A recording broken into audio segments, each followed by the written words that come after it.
All right, so what we're going to do in this set of lessons is we're going to look at translations of the graph of a logarithmic function. So in this first segment, we're going to do vertical shifts, and then in the next segment, we'll do horizontal shifts, and then in the last segment, we'll put them both together and see if you can identify the function, the equation of a logarithmic function based on its base, its reflection, its vertical, and its horizontal translations, okay? All right, so when we do vertical translations, I want to remind you of something. When we did vertical translations of exponential functions, if you recall, the horizontal asymptote would shift with the graph, right? So let's say it was a +3 shift. So we would see the asymptote would go up to 3, okay, and the graph would do this, right? So we'd see the horizontal asymptote would actually shift as the graph went up and went down. And the horizontal asymptote is what told us what the vertical shift was.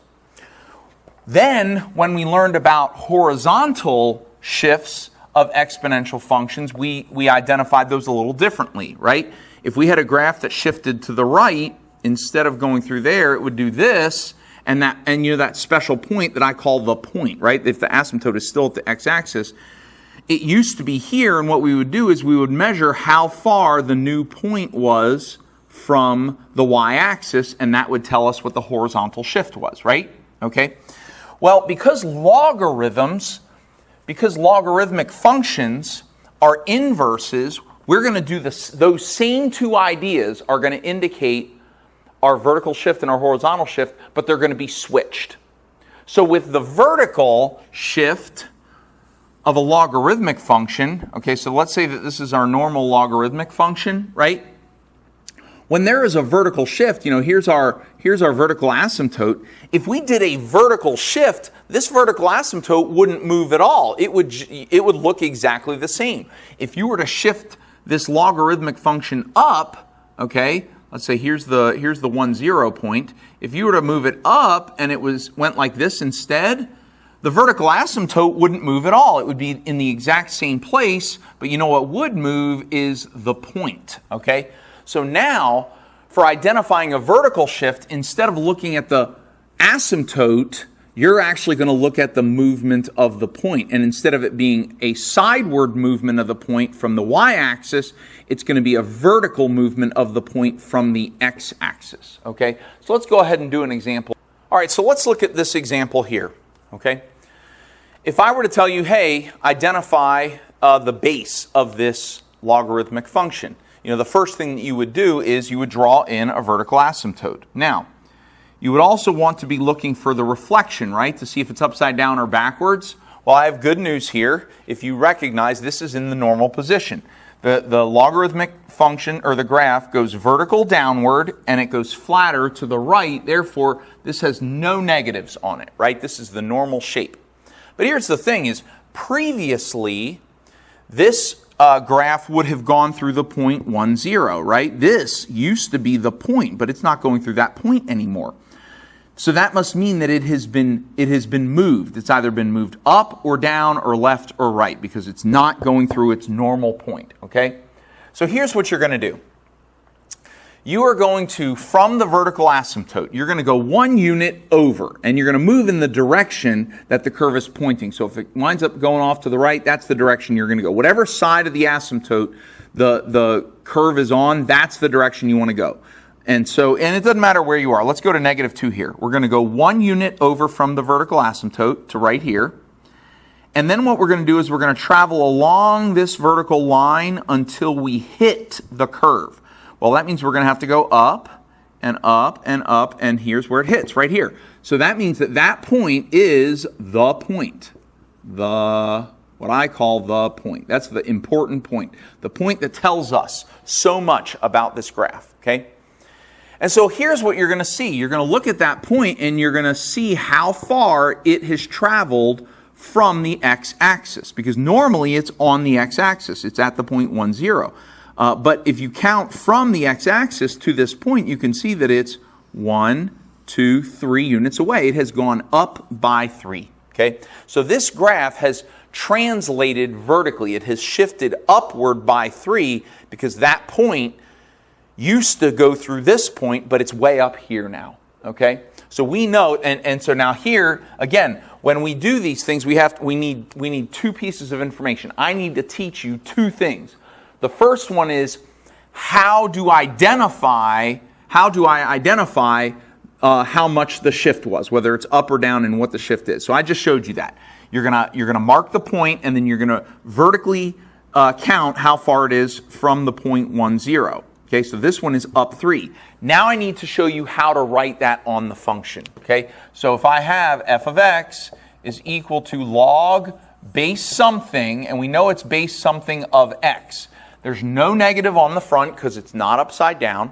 There's no negative on the x because it's not backwards. But now I got to show you, where are we going to put this 3? Are we going to change the sign, right? Because we have to change the sign on some of them. Well, no. The only time we ever change the sign is when we put something with the x, and this is not going with the x. Vertical shifts always go on the end of the function, and therefore we're going to put a plus 3 right on the end. We're just going to put plus 3, and that's going to indicate a vertical shift of positive 3, okay, an upward shift by 3 units. Now we still need to identify the base, right? Okay, well, how do we identify the base now that it's not in its normal location? Well, from the point, what you're going to do is you're going to go 1 unit either up or down, and you want to go in the direction where you're between the asymptote and the curve. So we're going to go up, 1 unit up, along this horizontal line, go back to the asymptote right here, and along this line, we're going to go to the curve and measure the distance. And between the asymptote and the curve, that's 1, 2. That's a distance of 2, and therefore the base of this logarithm is 2. Therefore, the equation of this function right here in this particular graph is f of x is equal to log base 2 of x plus 3.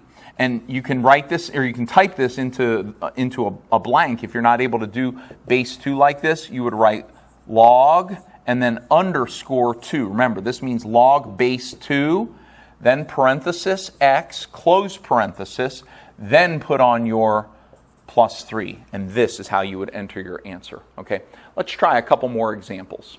All right, here's another example. If you want to, you can go ahead and pause the video and see if you can figure this one out on your own. All right, if you tried it, let's see if you got it right. If you didn't try it, that's fine. We're gonna figure it out right now. The first thing we're gonna do is we're gonna draw on the vertical asymptote, and we can see that it's in its same normal place. It's on the y-axis. I already told you the asymptote is not going to change when we have a vertical shift. Okay, but if we look at the graph here, you can see that it goes vertical, going upward, right, instead of downward. That's out of the ordinary. That means that this is upside down. Also, it goes flat to the left instead of flat to the right. Therefore, this must also be backwards. So we know that this logarithmic function is both upside down and backwards. That means it's going to be f of x is equal to negative log, because it's upside down, and it's going to be of negative x because it's backwards. Now we just got to figure out the base of the logarithm, and we got to find out the vertical shift here. Okay. All right, so to identify the vertical shift, we're going to go from the asymptote over 1 unit in the direction that the curve is. So the curve is on the left side of the asymptote, so we're going to go to the left, 1 unit. Then, along that vertical line, we're going to go to where the curve is, which is right here. So wherever the curve intersects the vertical line, 1 unit over from the asymptote, that's right here, and that is the point. That point normally would be on the x-axis. So how far is this point from the x-axis? Okay, well, here's the x-axis, and here's the point. That is 2 units down, right? That is a negative 2 shift. So it's been translated down by 2 units, so we're going to put a minus 2 on the end of the logarithm. Now we just need to identify the base of the logarithm. All right, well, let's go back to the point. I'm going to get rid of this work right here. Let's go back to the point, which, again, it tells us so much information. From here, we're going to go either up 1 unit or down 1 unit so that we're between the curve and the asymptote, okay? Well, if we go up 1 unit, we're not between the curve and the asymptote. So we're going to go down 1 unit where we're between the curve and the asymptote, go over to the asymptote, and from there, along this horizontal line that's 1 unit down from the point, we're going to measure the distance here, which is right to there.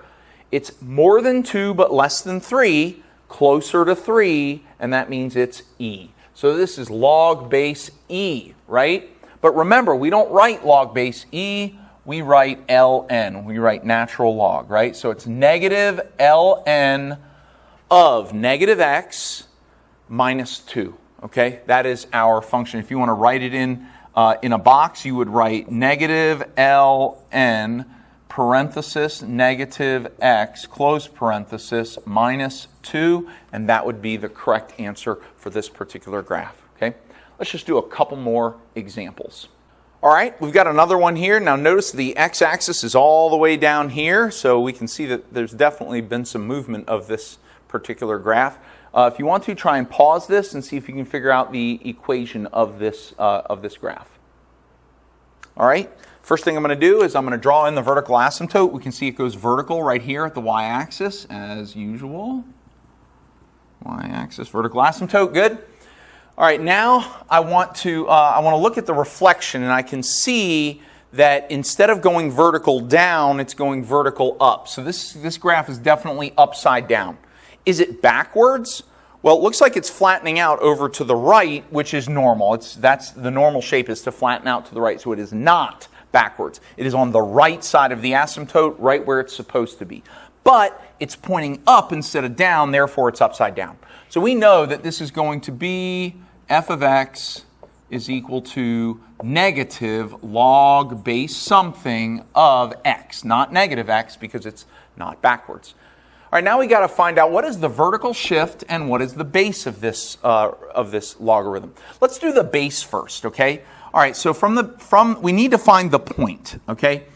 So to find the point from the asymptote, you're going to go 1 unit over.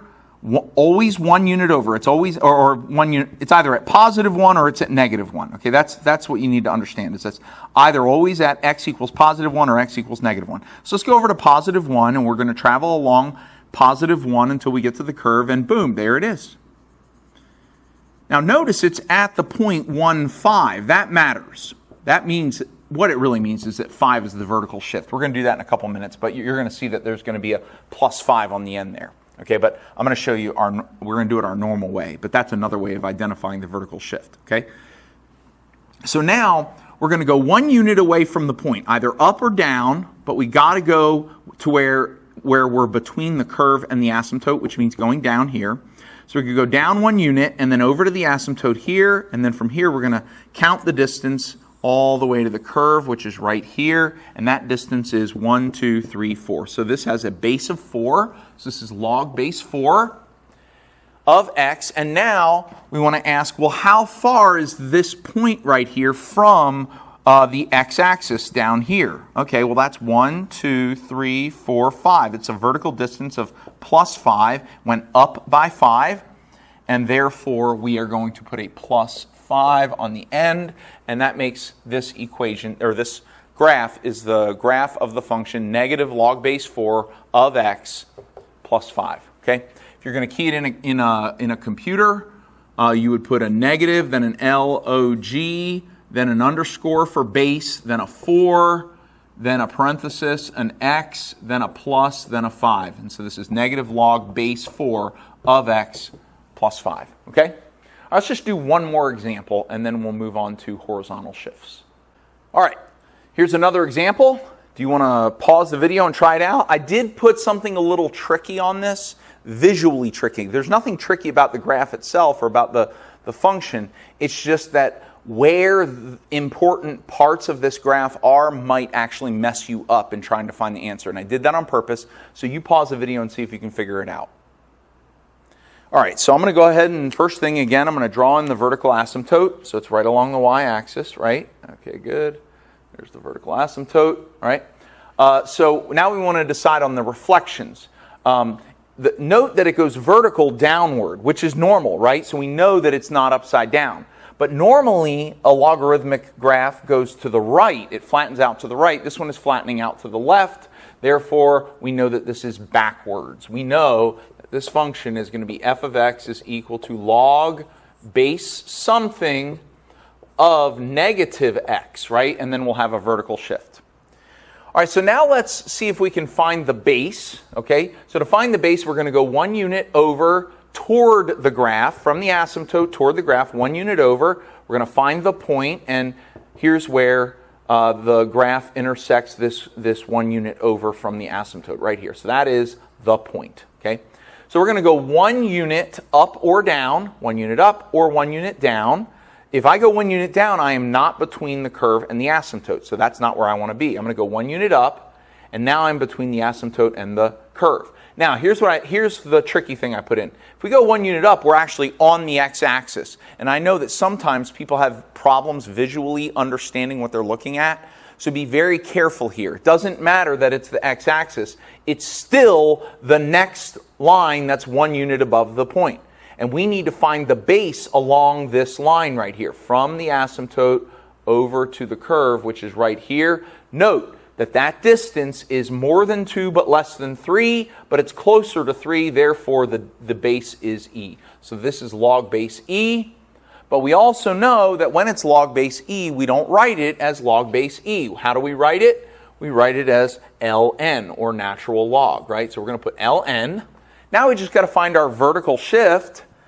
Okay, let me erase this for now. And remember, our vertical shift is how far the point is, this point, what kind of a shift has this point made from the x-axis? Here's the x-axis.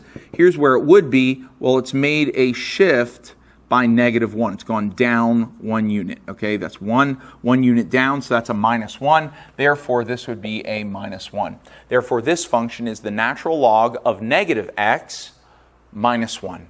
And in a computer, you would type it in as L, then an N, then a parenthesis, then a negative, then an X, then a closed parenthesis, then a minus, and then a 1. Natural log of negative X minus 1. Okay?